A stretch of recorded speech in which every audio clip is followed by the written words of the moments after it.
Bonjour et bienvenue à l'émission Chrétien comme Christ. Le thème de notre émission aujourd'hui est connexion prophétique. Alors Christine, tu as un texte du livre des Nombres à nous lire. Au chapitre 11 et au verset 25. « L'Éternel descendit dans la nuée et parla à Moïse. Il prit de l'esprit qui était sur lui et le mit sur les 70 anciens, ou les 70 anciens. Dès que l'esprit reposa sur eux, ceux-ci prophétisèrent, mais ce ne fut que momentané. » Ils n'ont pas continué. Ils n'ont pas continué, c'est ça. Ils auraient pu, mais ils ne l'ont pas fait. Donc on voit ici que l'esprit qui était sur Moïse, eh bien l'Éternel l'a mis sur les 70 anciens. Ouais, donc c'est pour ça qu'on parle de connexion. De connexion, hein, oui. Il y a quelque chose qui était sur Moïse, et parce que les anciens étaient avec lui, quelque part, alors on voit qu'il y en a deux aussi qui vont le recevoir dans le camp, mais, mais parce qu'ils étaient là autour, ils ont reçu ce qui était sur Moïse. Donc quelque part, est-ce qu'on peut dire que si on veut chercher à prophétiser ou à développer le don prophétique, c'est intelligent de se rapprocher des prophètes, peut-être? Absolument. Oui, je pense que c'est tout à fait ça, hein, parce que là, à un certain moment, ils vont recevoir cette onction prophétique sur eux, et ils vont commencer à prophétiser. Ils vont prophétiser. On dit simplement qu'ils n'ont pas continué, mais l'onction était là. Tandis que dans le camp, il y avait Eldad et Médad qui, eux, faisaient partie aussi de ce groupe-là, mais qui n'avaient pas pu venir cette fois-là. Et eux ont commencé en retard à la réunion. C'est ça. Ils ont prophétisé dans le camp. Et je pense que c'était tellement évident que les gens venaient écouter ce qu'il disait. Et il y a un petit garçon qui est parti, un jeune homme qui est parti vers Moïse, a dit, mais il y en a deux qui prophétisent dans le camp. Et Josué a dit, mais arrête-les. Et Moïse a dit, non, est-ce que tu es jaloux? Que tous puissent aussi prophétiser. Okay. Donc il dit, l'onction est pour tous. L'onction prophétique, elle est pour tout le peuple de Dieu. Et bien sûr, ici, on a ce groupe qui vit une expérience unique, celle de recevoir le don de la prophétie, et qui va commencer à prophétiser. Mais Eldad et Médad, eux aussi, prophétisent dans le camp. Et c'est intéressant de voir que leur prénom ou leur nom ont une signification. Par exemple, Eldad, ça veut dire « Dieu aime » ou « aimer de Dieu ». On peut le traduire différent. Médad, ça veut dire « amour ». Celui qui est un ami, celui qui aime franchement. Et on voit que Dieu est amour et que cette onction prophétique, cette connexion prophétique qui est donnée, mais elle est donnée par amour pour le peuple de Dieu. Dieu veut parler à son peuple. On a besoin d'être dans cette connexion prophétique. Et comme tu disais, c'est intéressant et important de fréquenter des vrais prophètes, des hommes et des femmes de Dieu reconnus par Dieu pour aussi être en contact avec cette connexion, cette onction prophétique. Oui, puis dans ce contexte-là aussi, les seuls moyens pour que les gens puissent entendre la voix de Dieu dans l'Ancien Testament, c'était justement au travers des prophètes. C'était au travers des prophètes. Il y avait cette intention de Dieu de communiquer avec son peuple. Mais c'est vrai, Dieu veut communiquer avec son peuple, mais vraiment la particularité du texte qu'on vient de lire, enfin en tout cas de ce que Pierre vient d'expliquer, c'est que Moïse a dit, mais il faudrait que tout le peuple prophétise. Ça veut dire que tout le peuple soit à l'écoute de Dieu pour donner des paroles de Dieu autour d'eux. Et c'est vraiment ça, la Pentecôte aussi, vos fils et vos filles prophétiseront, on en a parlé suffisamment, mais c'est vraiment le cœur de Dieu de parler à son peuple, à travers l'un, à travers l'autre. Et bien sûr, dans l'Ancien Testament, on allait consulter le prophète pour savoir, mais qu'est-ce que Dieu dit? Oui, Dieu veut se révéler, Dieu veut parler, absolument. Et Dieu veut parler à son peuple, Dieu veut parler à ceux qui ne sont pas encore son peuple, à ceux qui ne sont pas encore, qui ne le connaissent pas encore, et au travers de nous. Et c'est là que c'est important aussi. Ici, on voit que, alors c'est une expérience. C'est comme si Moïse fait venir les 70, les 70 anciens, il dit, allez, on va vivre un truc, les gars. On va faire quelque chose. Et eux, ils n'avaient pas d'expérience de prophétiser. Non. Ils n'avaient pas cette connaissance, ils n'avaient peut-être pas fait des cours sur... Ils s'y attendaient pas. Ils s'y attendaient pas, ils n'avaient pas fait de cours, etc. Donc, ils ne le recherchaient pas forcément. Ça leur est un peu tombé dessus. Oui. Bon, si je m'exprime comme ça. Et ils ont commencé à prophétiser, ça veut dire que c'était plus fort qu'eux. Oui. C'est comme si tout d'un coup, ils commençaient à avoir des révélations, c'est comme ils commençaient à avoir des trucs, et et c'était une expérience. Oui, oui. Oui, parce qu'en fait, au départ, c'est vrai que Moïse avait besoin d'aide, je veux dire, dans le gouvernement, pour être juge de tout le peuple. Donc, il avait besoin que l'Esprit de Dieu soit sur eux aussi. Mais je ne pense pas qu'il s'attendait à avoir quelque chose de surnaturel. Je crois qu'il disait, OK, ben, on va avoir une transmission de pouvoir ou quelque chose comme ça, mais je ne crois pas qu'il s'attendait à ce que vraiment l'Esprit de Dieu vienne sur eux et qu'ils aient cette capacité qu'ils n'avaient même pas imaginée avant. Peut-être qu'ils ne savaient pas non plus que Moïse, ce qu'il disait, ben, c'était pas seulement sur la montagne qu'il recevait de Dieu, mais c'était en tout temps qu'il recevait de Dieu pour être juge. Et là, ils font cette expérience. Et le triste dans cette histoire, c'est qu'ils n'ont pas continué. Ce fut momentané.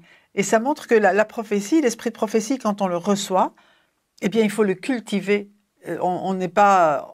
L'esprit des prophètes est soumis aux prophètes, dit la parole de Dieu. Donc, c'est à nous aussi à dire, OK, on veut continuer à recevoir de Dieu et à parler, et pas retomber, entre guillemets, dans ce qui est simplement naturel. Est-ce que ça veut dire alors que c'est pas parce qu'on a prophétisé une fois que forcément on a tout compris sur la prophétie, c'est ça, que c'est pas parce qu'on a prophétisé une fois que forcément ça va devenir automatique. Non, c'est vrai, ça deviendra pas automatique. C'est quelque chose qu'on doit chercher, alors qu'on doit rechercher. On doit être attentif à ce que Dieu nous dit. Et d'ailleurs, Paul, il en parle dans la première épître aux Corinthiens, chapitre 14, et il reprend cette parole de Moïse. J'aimerais que vous prophétisiez tous. À un certain moment, il dit, mais c'est pas seulement donné à une personne, c'est donné au peuple de Dieu, c'est un outil que Dieu nous donne pour vraiment aller plus loin dans la volonté de Dieu. Et comme on le disait dans l'émission précédente, pour entendre Dieu nous parler, pour nous donner une direction qui est prophétique, qui n'est pas une direction où j'ai choisi, où j'ai fait des calculs pour savoir si c'était mieux ou pas mieux. Non, j'ai eu cette direction prophétique.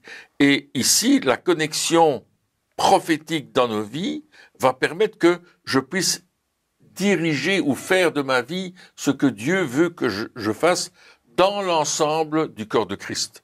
Moi, je reviens tout le temps à cet ensemble. On voit ici que c'est dans le camp, dans le peuple d'Israël. C'est pas chez les Égyptiens, c'est pas chez les autres. Là, non, c'est dans le peuple d'Israël. Et ça se passe dans la tente de la rencontre, dans la tente d'assignation, où Dieu venait régulièrement dans la tente d'assignation. Il y avait le feu de Dieu qui était au-dessus de la tente. Les gens savaient que Dieu était dans la tente. Donc, les gens étaient attentifs à ce qu'il allait se passer quand Moïse allait sortir. Qu'est-ce qui allait se passer? Il y avait vraiment quelque chose d'important. Et là, il répand son esprit sur toute chair dans le camp. Dans le contexte, oui. Dans le contexte du camp, n'est-ce pas? Et on a un exemple avec Saül, d'ailleurs. Lorsque le peuple d'Israël demande un roi, Dieu va désigner Saül. Hein. Le prophète va aller le oindre, etc. Et puis là, il va se trouver dans une troupe de prophètes. Il est en train de chercher ses ânesse. Une ânesse qui est perdue. Et puis là, tout d'un coup, il rencontre un groupe de prophètes. Et qu'est-ce qu'il fait? Il prophétise avec eux. Ouais. Il rentre dans cette connexion prophétique, et tout d'un coup, c'est comme si il était branché, non pas comme si, il est branché sur la prophétie, et il prophétise avec eux. Ça devait être extraordinaire. Oui, et ça a étonné tout le peuple. Hein. Il s'est dit, mais enfin, Saül, est-ce qu'il est aussi parmi les prophètes ou les fils des prophètes? Parce que ce qu'on voit aussi, c'est qu'il y avait comme une école de prophètes. Hein. Les fils des prophètes, c'est ceux qui sont aussi à l'école d'un prophète. Oui, alors que lui n'avait pas eu les cours. Non, absolument. Il n'avait pas eu les cours de prophète et il a commencé à prophétiser. Ouais. Donc il y a quand même quelque chose ici qui est peut-être intéressant à relever, cette proximité qui est importante. On voit ça, alors ici c'est au niveau, on voit ça aussi avec Élie et Élisée. C'est-à-dire que le fait qu'Élisée passe du temps avec Élie, il va se frotter à son onction, ou je ne sais pas comment on peut appeler ça, mais donc quand on rencontre des ministères, quand on rencontre que ce soit des ministères ou des personnes qui ont des dons particuliers, je pense que c'est intéressant de pouvoir se rapprocher pour se dire, ok, ce que l'onction qui est sur lui ou l'appel qui est sur lui, ça peut un peu déteindre sur moi. Alors peut-être que ça va être pour nous révéler notre appel final, c'est possible, mais peut-être que ça va être comme pour Saül, comme pour peut-être momentané, pour pour aussi nous ouvrir les yeux à d'autres choses que ce que nous vivons pour le moment. C'est ça aussi, de se dire, ah oui, mais peut-être qu'on pense, ah oui, mais moi, j'ai jamais prophétisé, je peux pas le faire, etc. Je suis pas qualifié, j'ai pas suivi les cours. Mais ici, justement, dans ces exemples, on voit que les personnes n'avaient aucune notion, quelle qu'elle soit, de comment faire, et pourtant, elles ont fait. Pourquoi? Et on le voit, c'est très clair. Par rapprochement. Là, on voit, dans le texte de Nombre, on voit que c'est une partie de l'onction qui était sur Moïse, qui a été... Donc, c'est vraiment, là, c'est écrit noir sur blanc, c'est ça qui s'est passé. Donc, je pense que ça aussi, c'est important. Si, dans notre recherche de il faut tous prophétiser, si je veux développer ça, je vais me rapprocher de personnes qui le font déjà, parce que non seulement ils vont pouvoir m'enseigner leur sagesse, leur connaissance, etc., c'est très important, mais il n'y a pas que des choses tangibles, il y a aussi des choses qui sont spirituelles, qui peuvent découler sur nous, et ça va affecter notre vie, impacter notre vie. Et comme tu dis, il y a la première fois donc, où ils ont prophétisé, mais s'ils avaient continué, je veux dire, à se frotter à Moïse, ou bien si Saül avait continué à rester avec le groupe des prophètes, mais là, il aurait appris, il aurait pu développer ce don. Parce que il y a une première fois, mais comme tu dis, on a besoin vraiment d'être encouragé, d'être enseigné, et de recevoir au fur et à mesure, d'avoir la sagesse aussi. Hein. Je crois que s'il y a des écoles de prophètes, c'est qu'il y a une sagesse pour prophétiser dont on a besoin, pas seulement dire juste... Oui, puis il y a une façon de faire aussi, une façon de faire que Dieu nous apprend. Et moi, je me souviendrai toujours, j'avais reçu une parole prophétique, je ne savais même pas que ça existait, mais j'étais dans l'église, c'était lors d'un culte, et puis Dieu me parle pour quelque chose de précis. Et vraiment, j'ai une pensée claire, nette et précise. Ben, je me dis, ça c'est moi qui l'invente, c'est quoi ça? Comment est-ce que je peux avoir une parole comme ça? Et puis, alors que j'avais vraiment une pression de Saint-Esprit qui dit, mais dis-le. Puis j'ai dit, non, je peux pas le dire, je l'ai pas dit. Et puis il y a une dame qui s'est levée et qui a donné exactement la parole que j'avais reçue. Ah, j'ai dit, ça c'est de Dieu. J'avais besoin de cette confirmation pour cela, quoi. C'est ça, au fait, ce qui s'est passé ici dans les exemples, c'est que c'est comme s'ils se sont ouverts à une réalité spirituelle quelque part.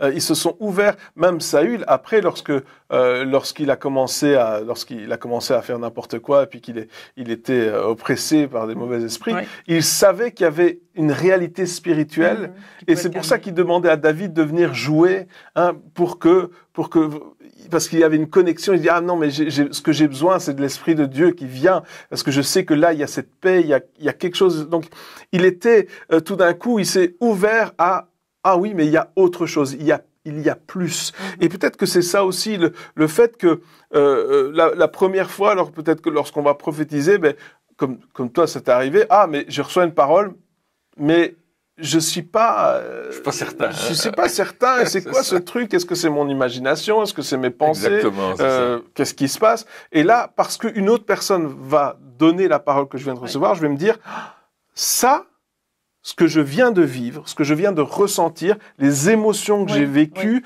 les picotements, la pression, etc., toutes ces choses-là, tout d'un coup, je découvre que ce n'est pas naturel, mais c'est quelque chose de spirituel. Et là, ok. Donc, je sais que la prochaine fois, lorsque j'aurai ces mêmes choses qui vont se passer, il faudra que j'agisse en conséquence.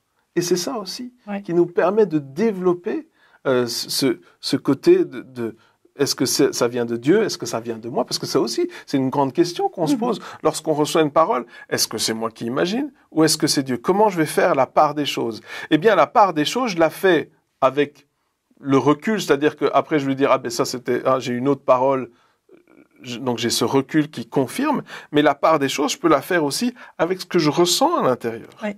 Et lorsque c'est Dieu qui parle, mes émotions ou mes sentiments ou je sais pas moi, les choses que je ressens vont pas être la même chose que quand c'est mon imagination. Donc je vais pouvoir à un certain moment aussi faire la part des choses. Et en fait, quand tu parles des émotions, il y a cette pression du Saint-Esprit, comme tu dis, tu ressentais qu'il fallait le dire. Quelque part, tu te serais senti beaucoup mieux après l'avoir dit. Mais c'est ça, je crois qu'il y a le Saint-Esprit qui dit, mais dis-le. Et tant que tu ne l'as pas dit, il y a quelque chose qui manque. Il y a cette pression qui est là. Mais parfois, on a peur d'être ridicule. Oui. On a peur de se tromper, on a peur de faire des parfois, erreurs. Tout le temps. Tout le temps, oui. Est-ce que je vais dire quelque chose qui va servir ou pas?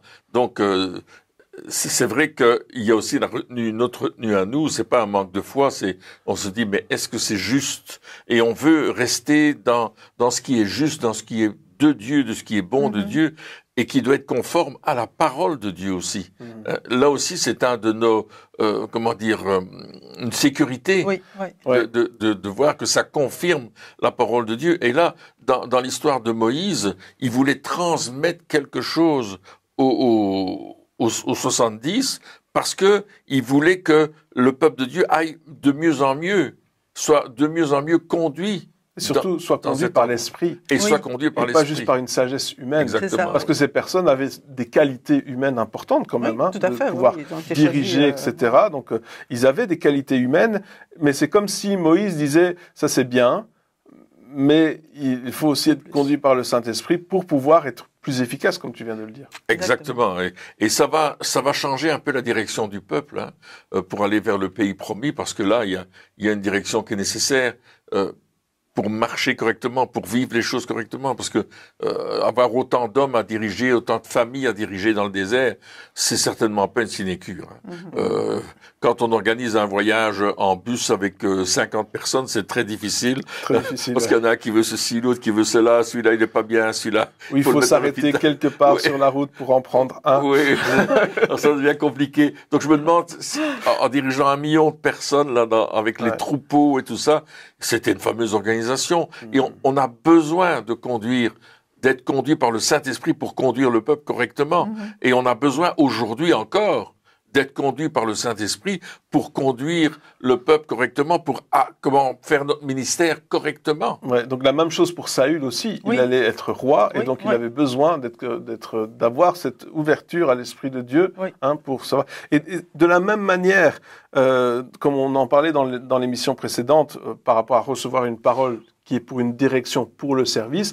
De la même manière ici, si je me frotte au prophète, c'est pas juste parce que je veux ajouter sur mon CV prophétise. c'est pas la raison. Non. C'est pas de dire mais moi ce que je veux c'est de prophétiser. Pourquoi? Ça paraît cool. Parce que tout le monde le fait. Parce que tout le monde ça paraît bien. Écoute, on dit que c'est dans les options que je peux cocher. Donc je coche prophète. Non. Ici, je veux pouvoir prophétiser parce que ce don prophétique va être utile à l'édification de l'Église. Oui, absolument. Je veux pouvoir prophétiser parce que finalement, mon but est d'édifier les autres. Oui. Mon but est de pouvoir servir. Et c'est pour ça que je veux pouvoir prophétiser. Pas pour ajouter prophète. Et d'ailleurs, il y a même des fois où on prophétise sans forcément le dire que c'est une prophétie. Oui, c'est vrai. Et ça aussi, c'est important. Je me souviens, un jour, je devais prêcher dans une église qui ne croyait absolument pas au don de l'esprit, prophétie, rien. C'était fini il y a 2000 ans apparemment. Et j'étais là dans cette église et tout d'un coup, Dieu commence à me donner plein de paroles. Et je me dis, mais qu'est-ce que je vais faire? Comment est-ce que je vais faire ça? Si je dis ainsi parle le Seigneur, dans 5 minutes, je suis dehors de l'église. C'est terminé. Et donc, j'ai tourné chaque parole en posant des questions, peut-être que Dieu voudrait faire ça, ou peut-être que Dieu voudrait faire ça, etc. Et j'ai donné les paroles, mais sans dire que c'était des paroles prophétiques. Et de cette manière-là, les personnes à qui c'était destiné ont pu recevoir ces paroles qui venaient de la part du Seigneur. Mais j'ai pas dit ainsi, par le Seigneur, et je prophétise. Non. Et des fois, c'est ça aussi que Dieu nous appelle à faire. C'est de dire les choses de manière prophétique, mais sans forcément dire ainsi par le Seigneur, ou ceci est une prophétie, mais parce que c'est ça que Dieu veut faire aussi. Il parle au travers de nous, et donc il nous parle d'une manière, il nous parle d'une autre, au travers de nous également. Donc, c'est vrai.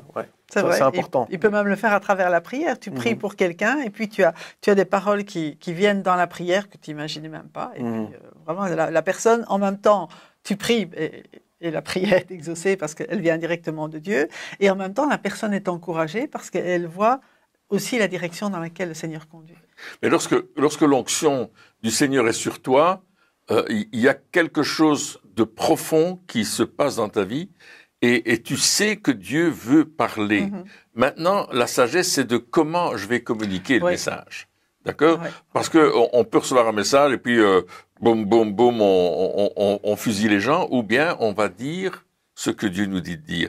Et encore une fois, comme tu le disais très bien, c'est pour l'édification du corps de Christ, c'est pour construire la vie spirituelle des gens, c'est pour qu'on aille plus loin, pour qu'on soit conduit par le Saint-Esprit. Alors tu parlais de mettre son titre sur la carte de visite, hein. Il y a des gens qui ont le titre, mais qui ne sont pas prophètes. Il y a des gens qui se disent prophètes, mais qui ne le sont pas, parce qu'ils ne travaillent pas dans le sens du corps. Pas pour édifier. Pas pour édifier. Ils travaillent pour eux-mêmes, pour attirer les gens à eux. Et ça, c'est négatif. Ça, c'est pas bon. Parce que ce qu'on doit faire, c'est attirer les gens à Jésus. Les 70 ont commencé à prophétiser, mais on voit qu'Eldad et Médad ont commencé à prophétiser dans le camp. C'est-à-dire que, pratiquement, ils faisaient des choses qui édifiaient les gens. Et c'était visible.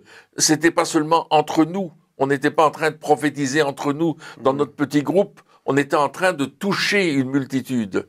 Et là, il y avait comme un réveil qui s'est passé. Et Moïse a dit, mais laissez-les faire, hein, n'arrêtez pas ça.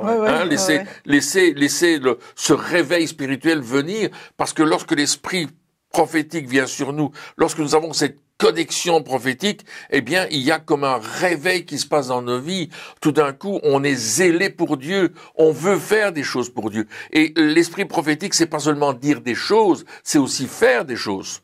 Relisez l'Ancien Testament, vous allez voir les prophètes qui ont fait des choses, qui ont écrit des textes, qui ont jeûné, qui se sont promenés d'une certaine manière. Enfin,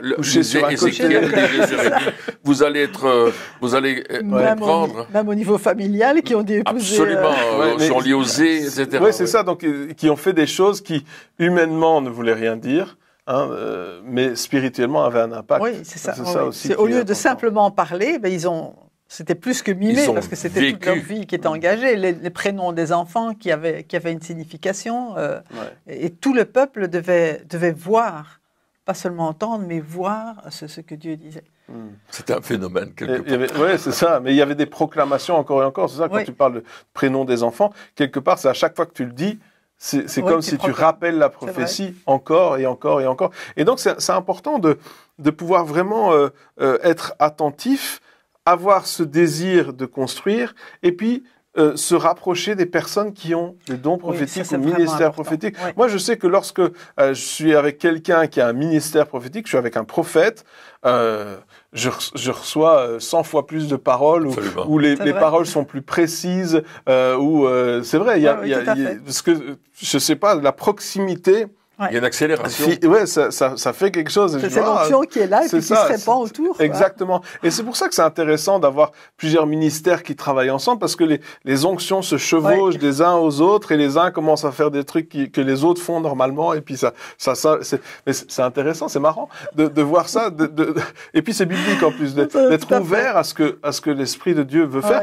Et puis dans l'histoire de Saül, il y a cette histoire donc avant qu'il soit roi, mais après aussi, lorsque il a commencé à vouloir, donc il avait fait les mauvais choix, il était dans dans une mauvaise attitude, il voulait tuer David, etc. Et puis qu'est-ce qu'il fait? Il rencontre à nouveau une troupe de prophètes, et qu'est-ce qu'il fait? Il se remet à prophétiser.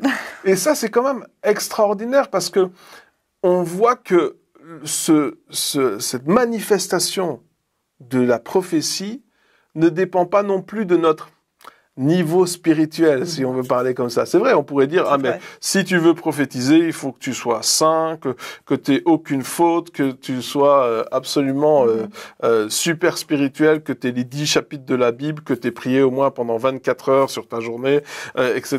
pour pouvoir... on s'imagine des fois que pour pouvoir être un outil entre les mains de Dieu, il faut qu'on soit parfait.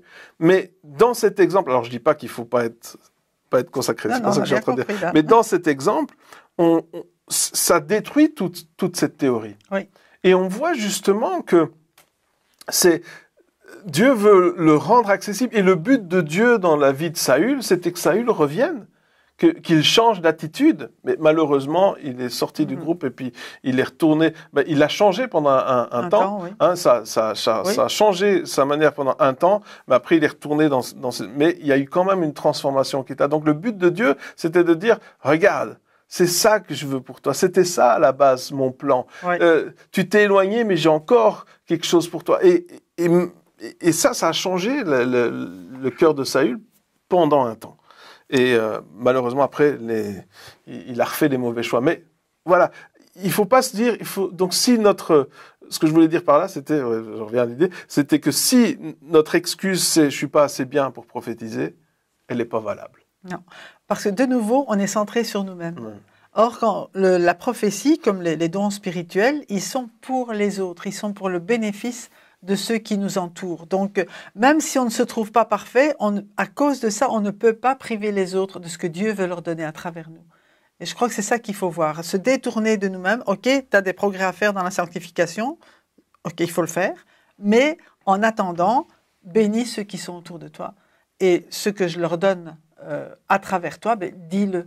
Avec ce que tu as, avec tes capacités actuelles. Si, lorsque tu donnes une parole, tu n'as que quelques mots, ne donne que quelques mots. Oui. Si tu as plus de détails, donne plus de détails. Mais ce que tu as, utilise-le déjà. C'est ça qu'on veut dire. C'est comme ça qu'on développe les choses. C'est pas on se dit, ah mais moi j'ai eu que 2 mots. C'est nul 2 mots. Ça va pas faire bien si je me lève, que je vais devant tout le monde et que je dis 2 mots. Ouais. Mais c'est arrivé quand justement on priait pour une personne et puis on est tout un groupe à prier et puis il y a des choses extraordinaires qui sont dites et puis moi j'avais juste un mot ou 2 et puis j'ai dit ok, je le dis. Mais c'était quand même quelque chose qui était important et puis après les autres font des phrases avec s'ils ont envie. Ouais. Mais c'est ça, utilisons ce qu'on a. Si tu reçois 2 mots, mais c'est 2 mots. Moi je me souviens une des premières image prophétique que j'ai vue, c'était un bateau à moteur. Je me dis, et le gars il me dit, c'est quoi ta vision? Un bateau à moteur. Et il dit, ah mais ça confirme ce que Dieu nous dit. Ah bon. Un bateau à moteur, ça... Oui, parce que c'était un Français, il devait aller en Angleterre et donc il devait prendre le bateau pour aller en Angleterre. Wow. Dieu les appelait en Angleterre et ça confirmait le fait que Dieu les appelait en Angleterre. Et moi, j'étais là, ouais, mais ma vision était nulle. Mais c'est ça aussi, c'est de dire, ah mais je vais oser donner ce que je reçois et c'est comme ça qu'on va pouvoir être connecté et pouvoir connecter les autres aussi et pouvoir donner ce qu'on a et recevoir ce que les autres ont. Amen. Eh bien, chers amis, merci encore de nous avoir suivis pour cette émission puis on se retrouve très bientôt pour la suite. Au revoir.